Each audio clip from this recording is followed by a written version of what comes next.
New Thought Media Network. We are a global broadcast network of positive music, media, and entertainment, inspiring humanity's evolution along the journey of enlightenment and creating a world of love, peace, empowerment, and prosperity for all. New Thought Media Network. Positively inspiring.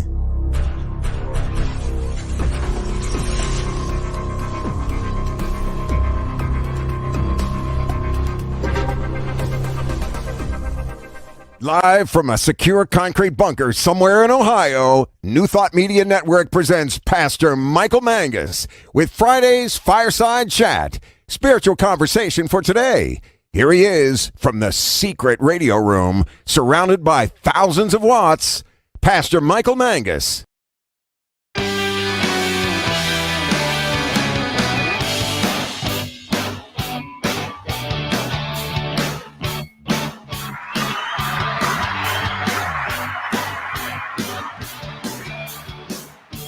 Always nice to be greeted by applause. Well, hello there. Good evening to everyone across the United States and also around the world. It is time once again for another fun-filled throwback. And yes, it is guaranteed exciting edition of the Fireside Chat here on your New Thought Media Network. It's Reverend Michael Mangus. Also pastor, whatever you want to call me. I don't care. Broadcasting this evening from the secret radio room, surrounded by thousands, and I mean thousands of watts, in the secure concrete bunker that is so secure, only one person knows my location, and that is my producer, Diego Reyes. No one else, including the chief inspirational officer of our network, the Reverend Robert Brzezinski. He has no clue where the super secret concrete bunker is located, and we are going to keep it that way. Well, hi there. Welcome this evening. We do have a wonderful show. Please feel free to interact with us by posting your comments on Facebook or StreamYard, and all my shy people out there. It's okay to send me an email during the week, okay? pastormichaelmangus@gmail.com, pastormichaelmangus@gmail.com. So the purpose of our fireside chat here is to cozy up to the fire, get our cup of cocoa out, and for us to have a little chat about world affairs and how we can apply New Thought principles to them. And again, as I keep saying week after week, I want us all to have a new thought about what is going on. Okay. Don't come looking for me. I have no idea where the Reverend's bunker is. I told you, Diego. But anyhow, I want us all to have a new thought about what is going on in the world. We are so honored this evening to have a fellow, newly licensed Center for Spiritual Living minister, the Reverend Stephanie Clarke, who is known as the Irreverent Reverend. Isn't that a cool title? And I invited her on our show to speak this evening on women's issues and also spirituality. And Reverend Stephanie has a free gift for you this evening. We'll let her tell you about it.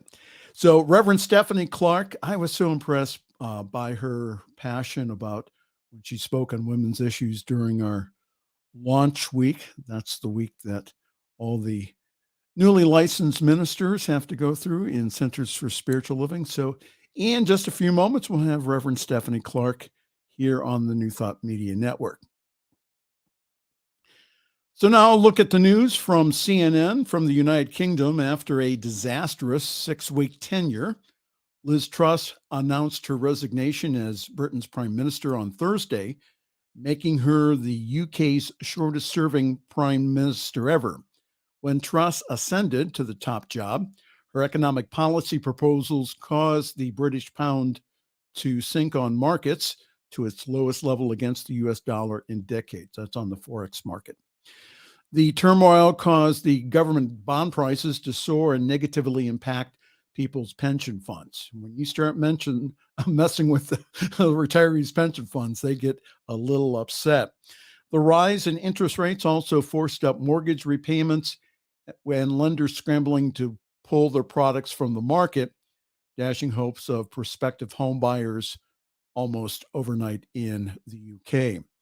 So faced with the fury of her own party, Truss fired her finance minister, lost her home secretary, and created even more divisions in her own party, in the Conservative Party. Another election is due to take place within a week, with the next prime minister expected to be announced on October 28th.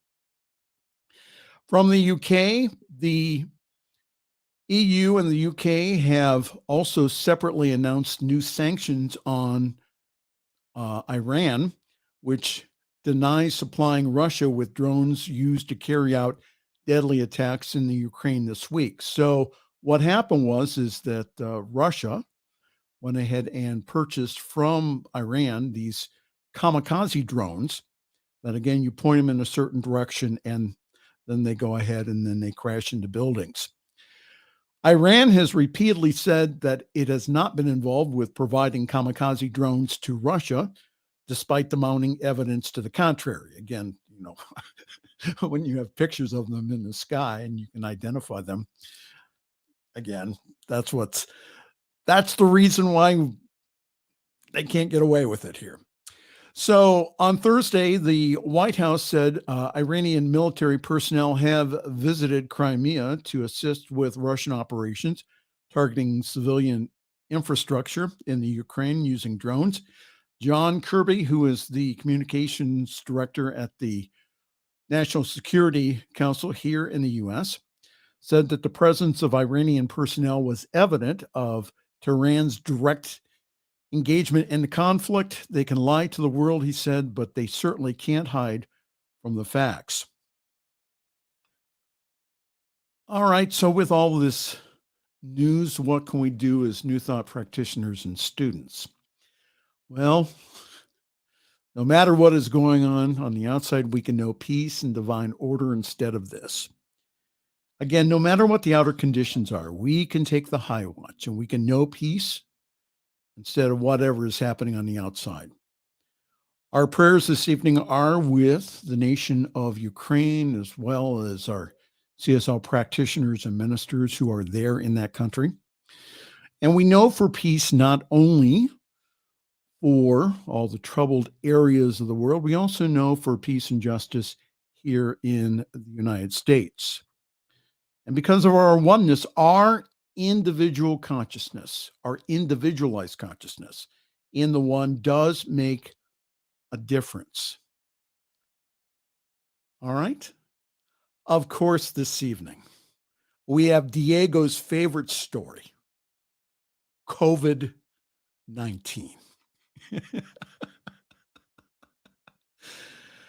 Hey, if it's out there, I'm going to go ahead and comment on it. It says a flurry of new COVID-19 variants appear to be gaining traction globally, raising the fears of a winter surge. New numbers show that coronavirus cases in the U.S. are dropping, but several emerging variants, and also account for about 1 to 3 new infections nationwide last week, according to the estimates from the Center for Disease Control. Some of the experts think that this convergence means that we're entering into a new phase of the evolution of the virus, one that will see the circulation of several variants at the same time. Updated booster vaccines and antiviral drugs are expected to continue to be protective against severe outcomes from COVID-19 infections caused by the new variants, the experts say. Now, I found this story during my hours of extensive research before the program. Here's why white people are now more likely to die from COVID than black folk. A new report from the Washington Post examines the change in COVID-19 mortality that started in October 2021. From the beginning of the pandemic, the racial disparity between black and white folks dying from the corona was substantial. Black people were more likely than 3 times as likely to die from COVID as their white counterparts. And I won't read through the whole story, but on the surface, the reason could be that the numbers have flipped because that the people not getting the vaccine are conservative and they choose not to be vaccinated, and also they don't wear masks, as an impediment to personal freedom. According to the Post, more than 40% of white people are age 50 or older, but less than 30% of Black people are in those older age groups. Hispanics are even younger, with less than 25% ages 50 or older. And from the article, it says it's important to note, though, that Black rates have been higher than white rates in the major coronavirus surges, especially with the Omicron variant. So I've said from the very beginning of the COVID-19 outbreak, even when I was in Pittsburgh, to follow the science. Ernest Holmes, the founder of Science of Mind and Spirit, told us always again to cooperate with medical personnel and also with the scientists. And again, there is still a healthcare inequity in this country between white people and also those of color, those that are Black and brown. So with that said, what the article here is pointing out is the difference between the vaccinated and the unvaccinated. If you have not received your vaccination, please reconsider. The reason for the mutations here is science. It's because the critical mass of the vaccinated versus the unvaccinated have not reached the 70% mark. And I have said from the beginning of this pandemic to please follow the science. The science has been accurate concerning the spread and the containment of this disease. Unless told otherwise by your medical provider, please consider getting vaccinated. Not only for yourself, but for other people too. And again, I asked the question, what would love do in this situation? What would love do?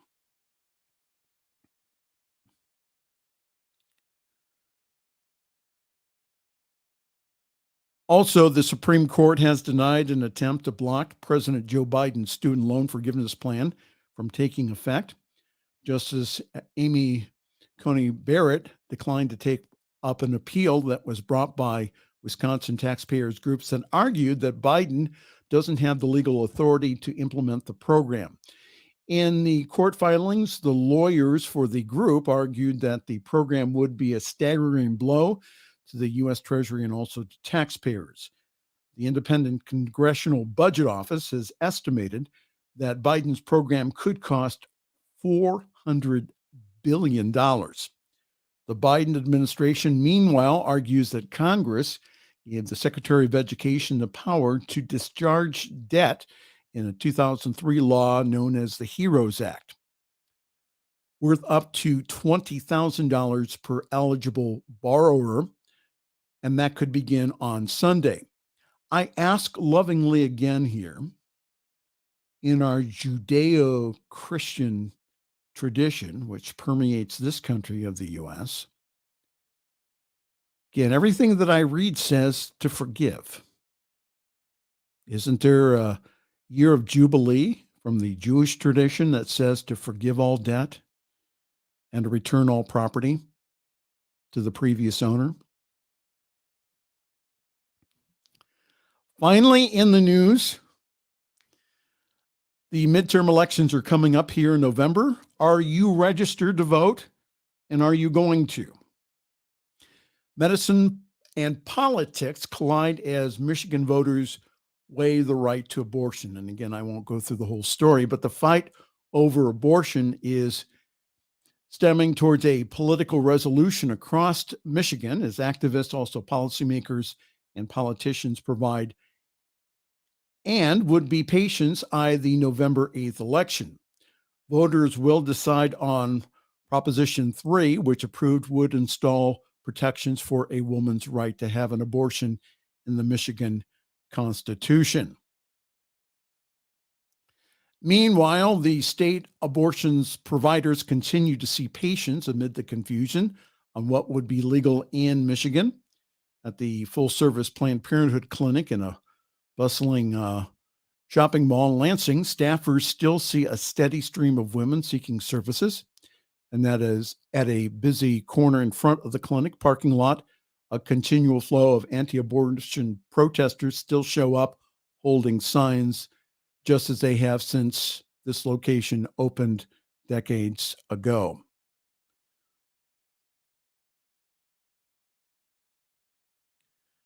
Both sides in Michigan have invested millions in ads to make their case. In addition to neighborhood canvassing and also phone trees, they are also taking to social media, including Detroit rapper Marshall Mathers, who's also known as Eminem, who's also backing the measure. Signs for each site are sprouting in yards, and anti-abortion groups have been assembling prayer rallies across the state. So you don't think your vote matters, huh? The truth is that it does. Is our politics and our political outlook governed by our spiritual beliefs of love, light, life, peace, power, beauty, and joy? Or are my spiritual beliefs governed or are overridden by my political persuasion? That's something to ask yourself this evening. In this critical issue of women's rights and choice, please join me this November and please go to the polls. Support the right of a woman's right to choose if she wants to carry a pregnancy to term or not. Support the rights of Black and brown people who want to be treated equally under the law. In my town of Akron here, coming up, we have on the ballot a proposal for a civilian review board in shooting cases that involve the police department. Remember Jalen Walker, who was shot over 40 times and still had handcuffs placed on him even though he was dead? And it was all over a broken tail light, with the incident starting here, not that far away from where the super secret concrete bunker is located. It's time for all of us who claim any sense of love and spirituality to not only do our work in consciousness, but also to speak up for the human rights of all. And I know that Reverend Stephanie will have a few things to say about that and others women's issues this evening. 19 minutes and 21 seconds, Diego. He says, good job. All right, real good. So what we're going to do here before we have on Reverend Stephanie Clarke, our special guest this evening, we are going to go to announcements, and then we'll have a break, and then we'll have on the Irreverent Reverend. That is Reverend Stephanie Clarke. So yours truly is parking himself currently at Summit Center for Spiritual Living here in Akron, Ohio. So for more information, go to summitcsl.org, and there you will find information about our wonderful Sunday gathering online at 10:30 Eastern, also 7:30 Pacific. Grab your cup of coffee, your tea, your espresso, whatever wakes you up in the morning, and please join us. We do have one of the best services in New Thought because we balance the 3 M's.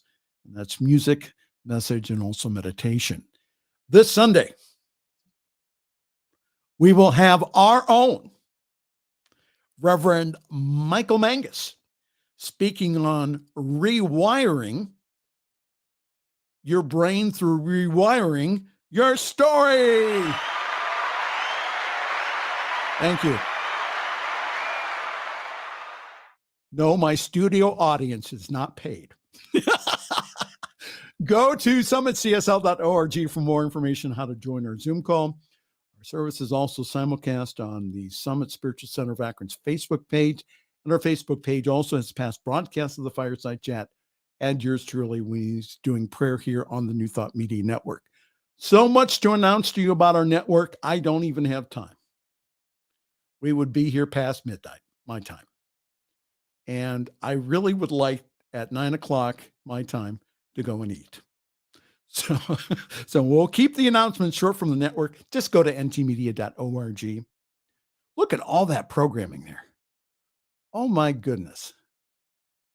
We have morning prayer and evening prayer. We also have our Science Mind lecture series tomorrow, our Spanish programming. Look at that lineup on Sunday.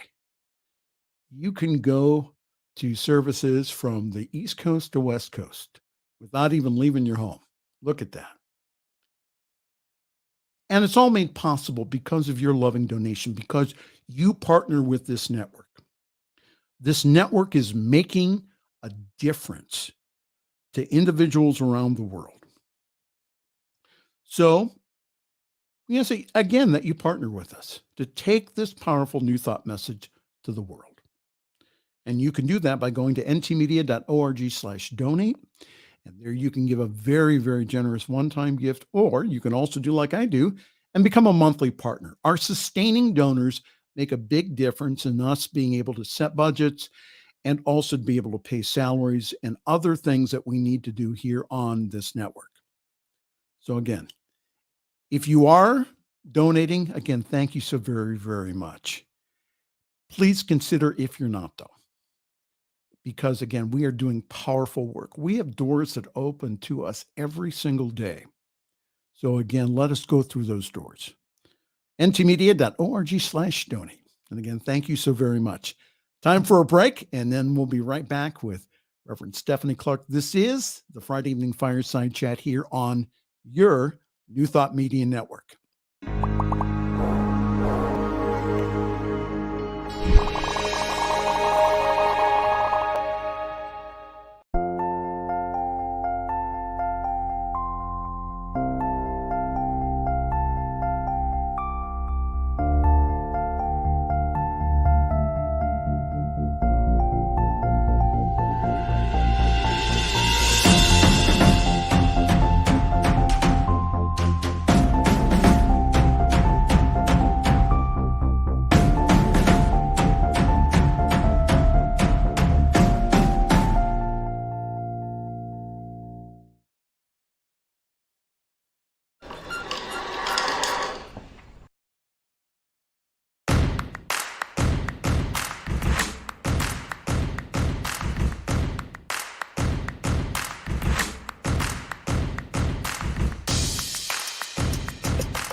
The views and opinions expressed by Pastor Michael Mangus are generally right.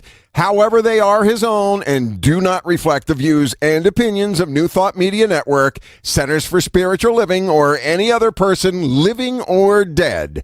As they say in the 12-Step Recovery Program, take what you like and leave the rest. Here again is Pastor Michael.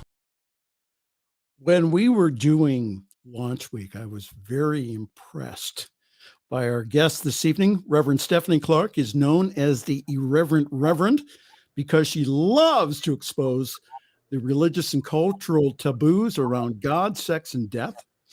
Reverend Steph has been a metaphysical minister since 1992. She was ordained as an interfaith minister in 2018 and recently became relicensed as a CSL minister in October 2022 in my graduating class. In 2000, she founded the Souls Home in Johannesburg. This is the first New Thought multiracial ministry in South Africa that was dedicated to healing the wounds of apartheid. and it's still going on today.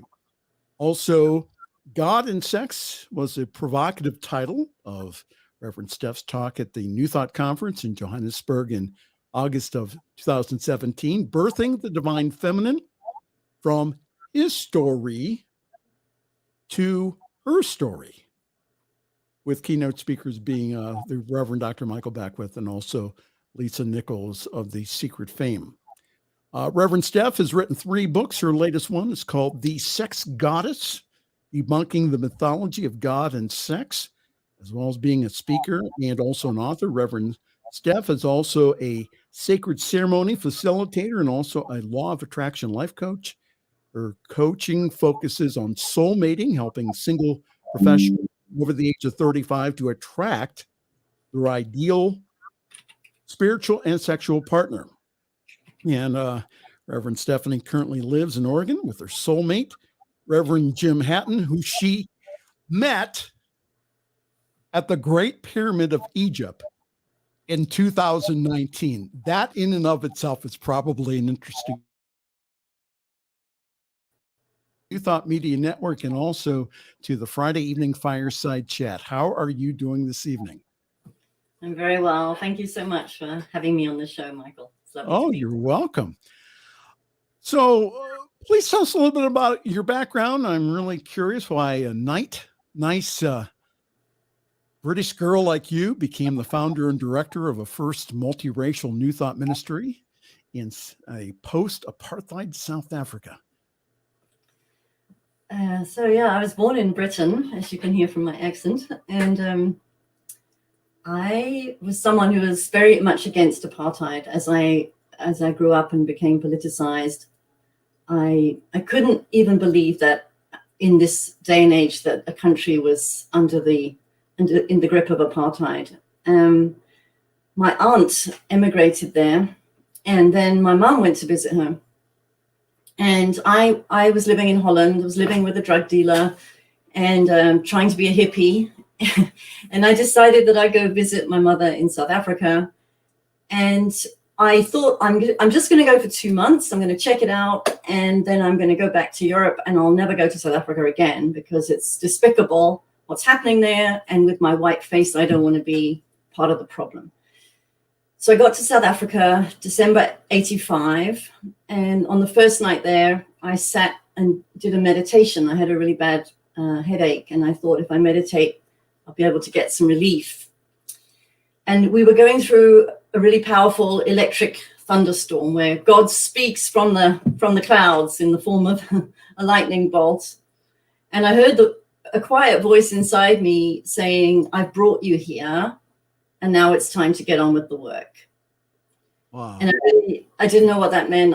At that point, I hadn't heard of Science of Mind. I discovered Creative Visualization by Shakti Gawain, and that was my Bible. And I was definitely... That was my first book too. Was it really? Oh, yeah. Interesting.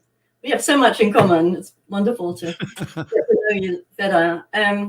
So I was searching spiritually, but when I heard that voice, I had no idea what that meant. And then I heard the voice, I heard the message, then the voice went away, and I'm left wondering, well, what do I do now?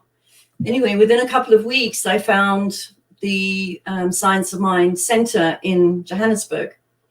And I'm not sure if your listeners are aware of this, but there are many Science of Mind centers and CSL churches and Unity churches all over America. But if you go outside of America, they're few and far between. So for me, it was miraculous that I was in Johannesburg, and there were a few Science of Mind centers, maybe 5 at the most at that time. But I found what was then United Church of Religious Science. Yes. As most of your listeners, I'm sure, know that the name changed in the early 2000s. Anyway, I called the minister. I saw the number in a little a New Age promotional leaflet. I called the minister. Her name is Reverend Gladys Harrison. She's no longer with us, but she told me how she discovered Science of Mind and how she was born with a partial stomach and how she went to America to study to be a leader for, I think it was Girl Scouts or something. And anyway, found a practitioner in America and ended up staying there to do ministerial studies. she worked with a practitioner, her stomach issues healed. She was a woman who was pretty much not expecting to live past 60 because of all the difficulties she had with her physical health. So she studied at the San Jose Center, the ministerial training center, and then came back to South Africa and started a church. So I went to her church and loved it. From the moment I walked in, I felt like I was home. I loved her metaphysical explanation of the Sermon on the Mount. Yes. I hadn't really read the Bible very much until by that time. I mean, I grew up in England, and we had to do assembly in the morning. So we had to listen to Bible verses and we had to sing hymns. So I had that familiarity with the Bible, but hadn't explored it of my own accord. And I started going to church. I started studying science of mind, and it didn't go unnoticed that it was a church for white people. There were no black people in this church. Yes. And coming from Europe, as I did, coming from England, the disparity in the culture was glaringly obvious to me. And it also became apparent to me that the white people that grew up there and lived there, it was so normal for them to be polarized and separated from the black people. They didn't even consider it as an issue. Most of them didn't. They were just blinded to it. But I wasn't blinded. I came from the outside. And I got onto the board at the church, and the minister took us through a visioning experience. Mm-hmm. And it wasn't the visioning that we know from Reverend Michael Beckwith. It was more like, she said, "Where will you be in 5 years' time?" And I thought, I didn't even think about it. I'm going to be a minister, and I'm going to have a multiracial church in South Africa. It came again like a lightning bolt. And at that point, then I started inquiring about studying for the ministry. In those days in South Africa, there was no ministerial school. I had to go to America to study. Anyway, I got a place at an independent ministerial school. And just that was the beginning. And then someone there told me about Reverend Michael Beckwith, and I went to his church when it was just beginning there in Santa Monica. And I heard the message from Michael in a way that I've never heard it from anyone else before or since. He made spiritual truth come alive. And he later renamed Science of Mind to Science of Mind and Spirit. And I think that was a really important piece, because it was no longer an intellectual exercise. It was really, the spirit was on fire as him, and that transmitted itself through the whole congregation. So I would typically go home after being at Reverend Michael's service and just burst out in tears all afternoon. I was just crying. I was releasing so much toxic baggage that just being in his presence was so healing for me. So what do you think about that, Diego? Another person, another graduate of Diego, served for years at Agape and helped them out there. So a lot of Agape graduates out there in the field. Go on. You're doing very well. So what was important for me about meeting Reverend Michael Beckwith, apart from how he is such a fine instrument for the Spirit, was that when I walked into Agape, I saw black people and white people and Hispanic people and all kinds of mixed races, all holding hands, praying together, singing together, hugging each other, loving each other. And I thought, this is it. This is what I want in South Africa. It exists. It's possible. So that was for me a massive inspiration, that I knew if someone had created it somewhere, there was a precedent, and I could do the same thing in South Africa. So at the time, go ahead. No, I was just going to say, at the time when I had the vision to have a multiracial church, it was 1986, 87. So South Africa was under apartheid at that time, and that vision was illegal. It was illegal. I could not have had black people and white people in the same room. If I had been discovered, I would have been arrested. Mm-hmm. And even I used to teach black domestic workers English so that they could get their final exams, pass their final exams at school, and get better jobs than simply being domestic workers or gardeners for the rest of their life. And even for that, for working in the black school, I could have been arrested for just spending time with black people, because it was considered sedition by the apartheid government at the time. Wow. So you went ahead and again started this community, but you were recently you let your license with United go ahead and lapse. And so what caused you to go ahead and to relicense with Centers for Spiritual Living? So I ran my church from 2000 to 2005 in South Africa, and it was a glorious experience. I never thought that I would be successful as a pulpit minister, but I was. It was as if I knew I could teach. I knew I'd be a good teacher, but I didn't know that I'd be able to do all the rest of what goes into starting and running a successful ministry. And it was great. And I realized that I didn't realize it. I was very workaholic. I worked butt off.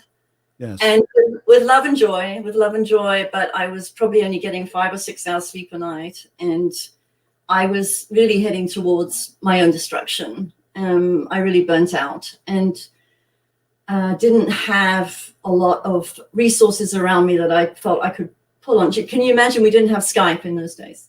If I wanted to contact my support community in the USA, I would have to make a phone call from South Africa. Right. And we had fax machines, but still, it was very, very archaic. Anyway, so I decided to leave the ministry in 2005. And by that time, I trained practitioners and I left it in their capable hands. And my top practitioner became a minister, Reverend Gerd Ponto, and he's still running the church. So wonderful that it's still going strong. But yes. When I walked away in 2005, I had not been ordained in CSL at that point. And that meant that if I wasn't running a church, I couldn't call myself Reverend inside of CSL. It wasn't acceptable. So I thought, I'm going to walk away anyway, and I just have to burn my bridges and let that be. And it was really sad. I'd worked so hard. I had the vision since 87. I'd had the vision. I'd worked towards it. Started the church in 2000 and left in 2005. So it was a big piece of my life. But I walked away, and I never thought I'd get back into America again. I never thought I would be a CSL minister again. But recently, so I'm married to a CSL minister. Oh, wonderful. An American CSL minister. So wonderful. I met him in the Great Pyramid, as you mentioned in the early introduction. And we were deciding where to live, and I was living in South Africa at the time, and it's a very dangerous country to live in right now. Yes. So I was very happy when he said, would I come and live with him in America? So here I am in America, and he started sending me the CSL newsletters and the announcements about the education uplift. And I was just lapping it up. It's so lovely to be back in this American CSL environment again. I'm very happy about that. And I thought, okay, let's see if I can get back into the fold. And I contacted Reverend Kathleen Sibley, and she was so warm and welcoming and really positive.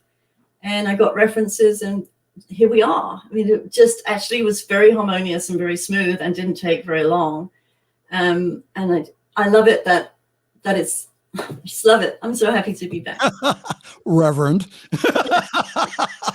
Yeah. Well, so since I heard, by the way, hi there for everyone watching this evening. This is the Friday Evening Fireside Chat here on your New Thought Media Network.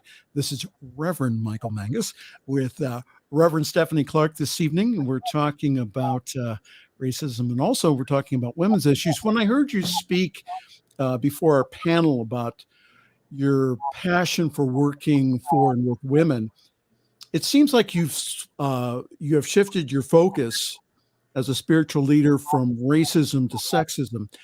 So tell us about that, and how has that new focus shown up in your work today? Yeah, so when I was at university in England, I did a course called The Politics of Language. And that's where I learned how language actually, it conveys the beliefs of a culture.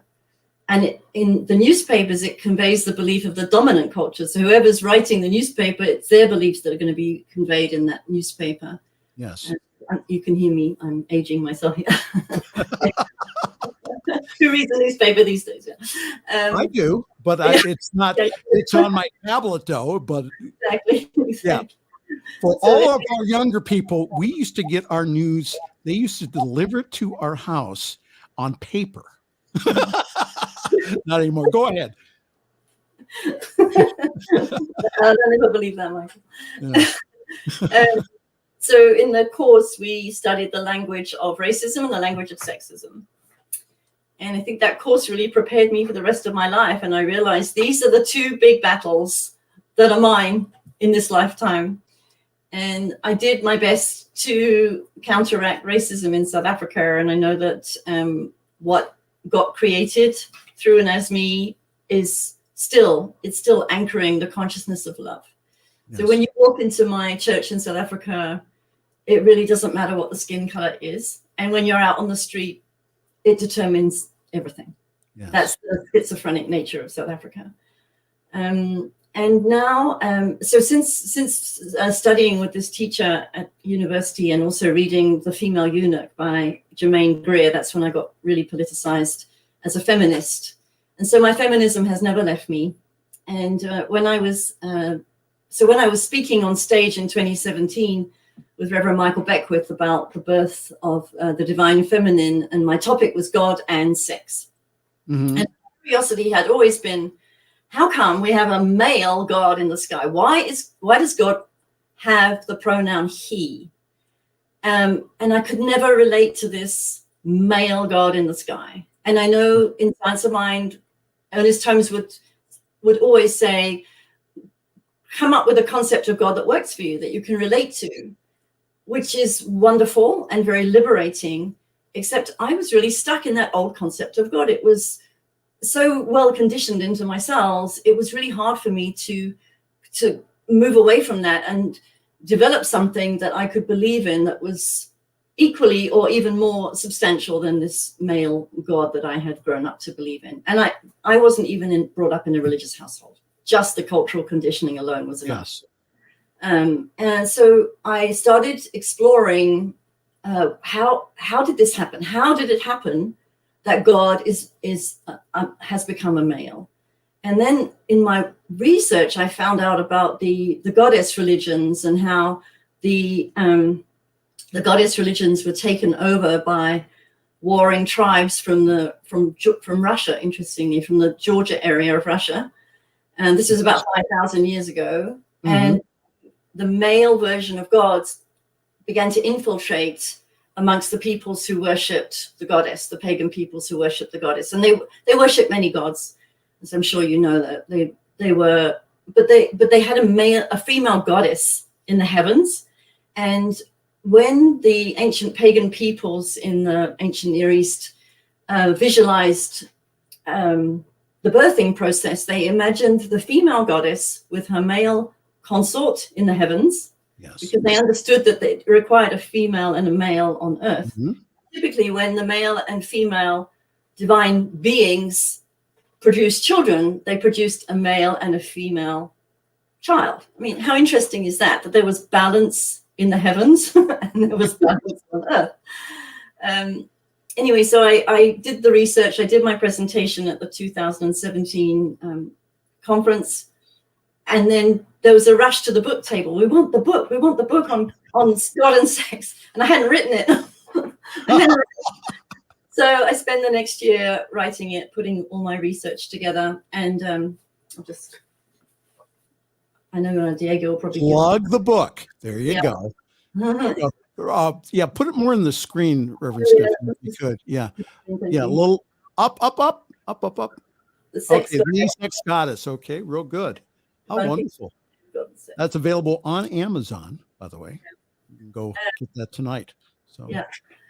So I decided I wasn't just going to write an academic book. That wasn't what I wanted to do. I wanted to write something that was really personal. So I've arranged the book that one chapter will be history, and that's the academic part. And the next chapter is her story, and that's my personal experience. So I wanted to show the readers how I see this patriarchal version of God, how that affects me as a woman, and how it affects all women, and how it affects all men too. Because if one person is not free, none of us are free. So if women are not free, men are not free either. Absolutely. Yeah. So I've made it personal, and it's a brave book. So during our launch week, that you expressed several concerns about what is going on in this country concerning women's rights and also women's right to choose. So share some of those. Well, the background to that, I've explained it all in my book. So as men began to take over in the heavens, and the goddess was ousted, so it became there was a male god, and he had a pretty little consort, and eventually the pretty little consort also left, and this heavenly vision was also being reflected on earth. And men were really jealous of women. They were jealous of women's ability to create life. And in the early pagan days, the men would worship women because they considered women to be magical beings, that they could produce life out of their bodies, that they could feed and not die.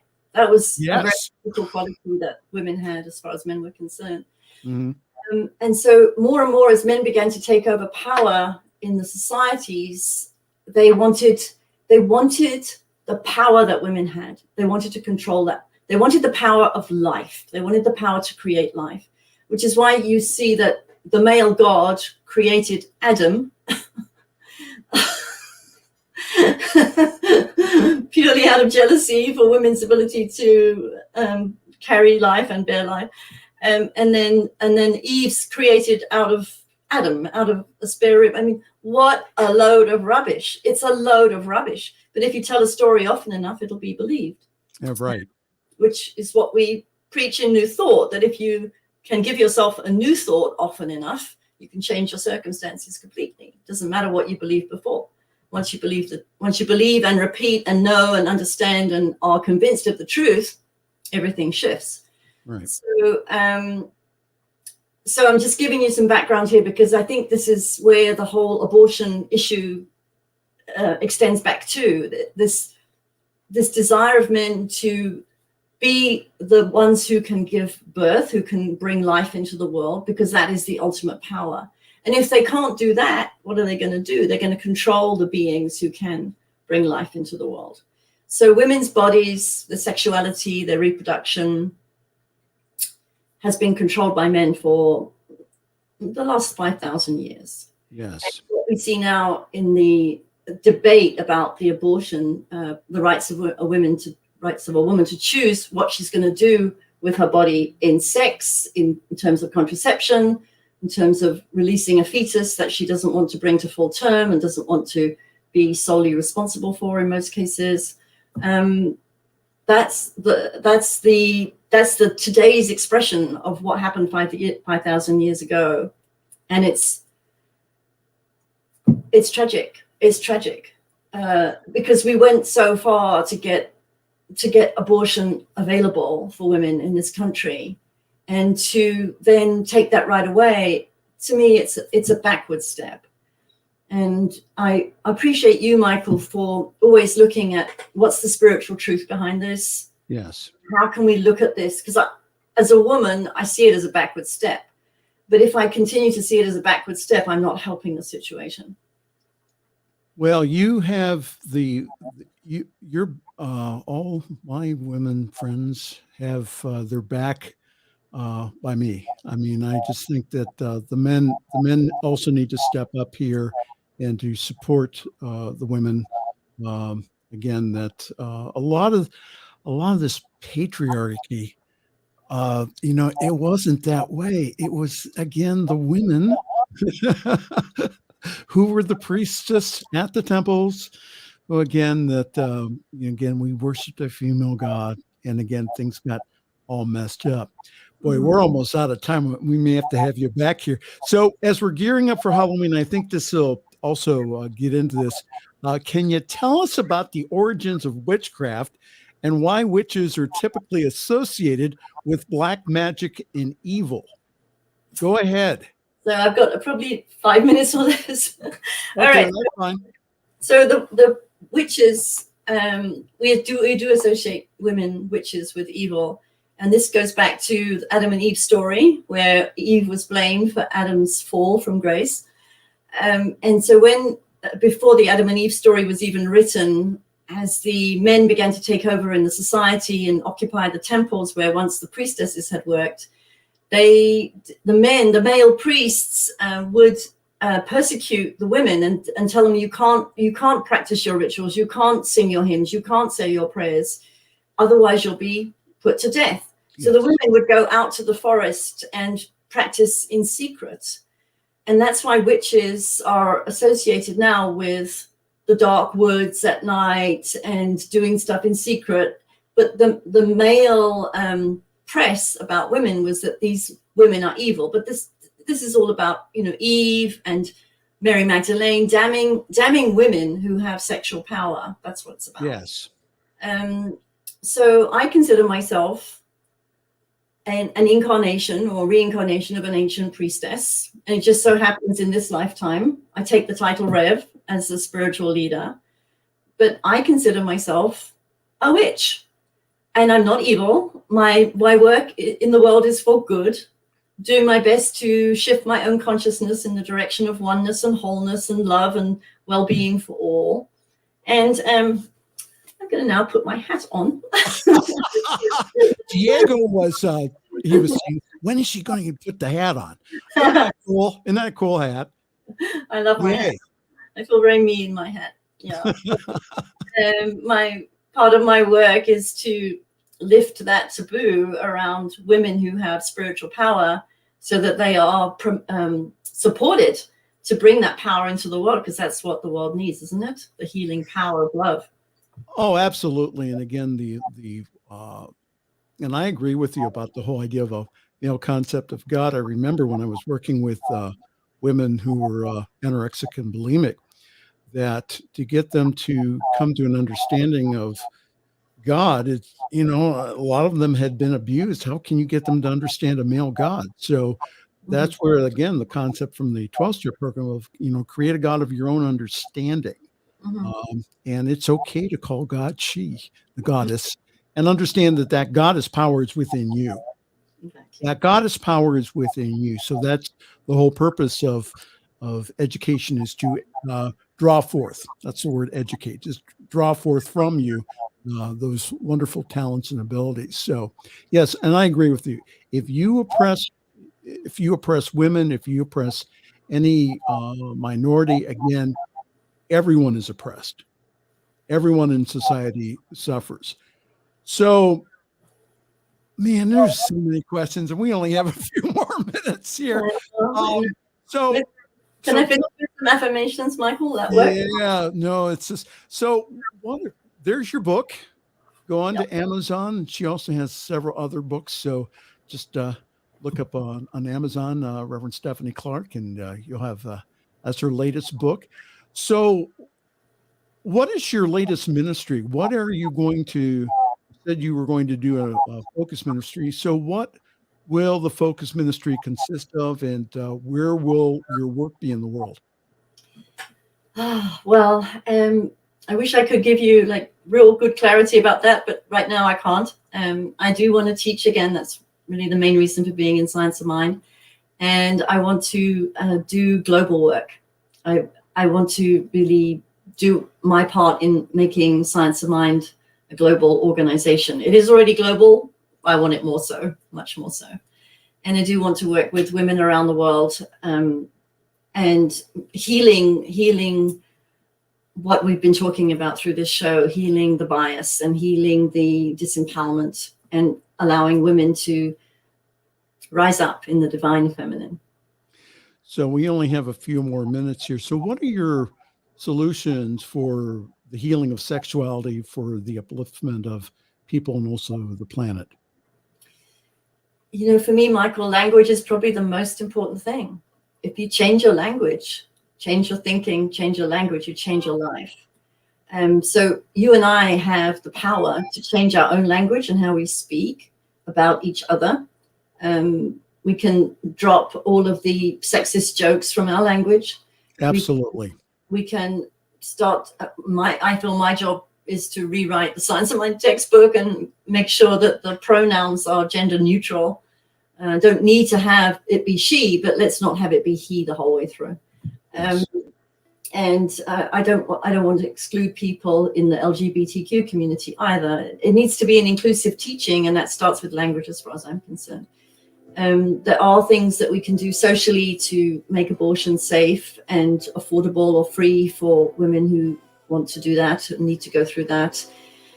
And doing our spiritual work, I mean, that would be the thing. That's what I believe you and I and other spiritual leaders are really trained to do, that our spiritual work isn't just about making our own life nice. It's really making a radical difference in the culture that we're in by knowing the truth about what's really possible between human beings, that love is our true relationship.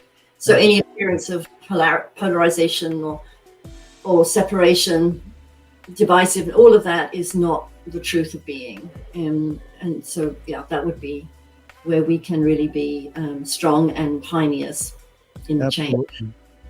We'll have to have her back on, but if you'd like more information, go to her website. That's RevStephanieClarke.com. Please go. She has a lot more information there. Oh, you have a free gift for our viewers this evening. Go ahead and tell us about that. Yeah, so I created a book of spells, which really is spells are really Science of Mind treatments, and Science of Mind treatments are really spells. So it's just a prayer, an affirmative prayer. So I've created a book of affirmative prayer, which I call a book of spells. And if you go to my website and just write to me in the contact box, then I'll send you your own ebook. So, and love to be in contact with you as well. Thank you. How wonderful. Reverend Stephanie Clarke, again, thank you. Thank you for being such a bright light in the world. Thank you for speaking up, speaking out, and your bright light again to really bring a world that works for everyone. So again, thank you so very much. We have to have you back on. I mean, I haven't even asked you over 70% of the questions I have here. So we'll have to have you back on. Reverend Stephanie Clarke, again, thank you very much, and come back. I will. Thank you. Thank you. Lovely to talk to you. Bless you. Oh, thank you.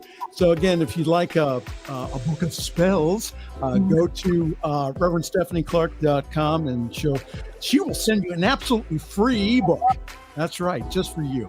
So our time is ended here. So again, check out our website. Check out ntmedia.org, all the wonderful programs that we have. Again, we are taking this message, this liberating message of New Thought, to the whole world now. That's the cutting edge here. Is us again taking this message, this liberating message again to the planet. ntmedia.org/donate. Again, that helps us to be able to do that. On behalf of myself and the Reverend Stephanie Clarke, this is Reverend Michael Mangus wishing you a wonderful week. Thanks for joining us this evening for Friday's Fireside Chat with Pastor Michael Mangus. Join us again next week at 8 Eastern, 6 Mountain for more spiritual conversations for today. For more information and replays of past shows, please visit the New Thought Radio and Media Network's Facebook page. Until next week, may God bless you richly and abundantly.